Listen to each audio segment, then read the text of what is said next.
உங்களின் வீட்டில் இருப்பவர்களை ஜனநாயக கடமையை முறையாக செய்ய சொல்லுங்கள்.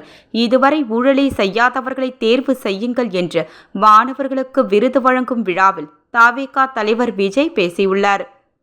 தமிழகம் புதுச்சேரியில் உள்ள 16 மாவட்டங்களில் சுமார் 88 தொகுதிகளைச் சேர்ந்த 10 மற்றும் +2 பொதுத் தேர்வில் அதிக மதிப்பெண்கள் பெற்ற மாணவர்களுக்கு தவேகா சார்பில் கல்வி விருது வழங்கும் விழா மாமல்லபுரத்தில் நடைபெற்றது. இந்த நிகழ்ச்சியில் கட்சியின் தலைவர் விஜய் கலந்து கொண்டு மாணவர்களுக்கு சான்றிதழ், ஊக்கத்தொகை வழங்கி பாராட்டினார். மேலும் மாணவர்கள் மற்றும் அவர்களின் பெற்றோர்களுடன் போட்டோ எடுத்துக்கொண்டார். முன்னதாக அவர் பேசுகையில், படிப்பும் சாதனைதான், அதை நான் மறுக்கவில்லை. ஆனால் குறிப்பிட்ட படிப்பில் மட்டுமே சாதிக்க வேண்டும் என்று நினைப்பது சாதனை கிடையாது. ஒரே விஷயத்தை திரும்ப திரும்ப நினைத்து அழுத்தத்தை ஏற்படுத்தி கொள்ள தேவையில்லை.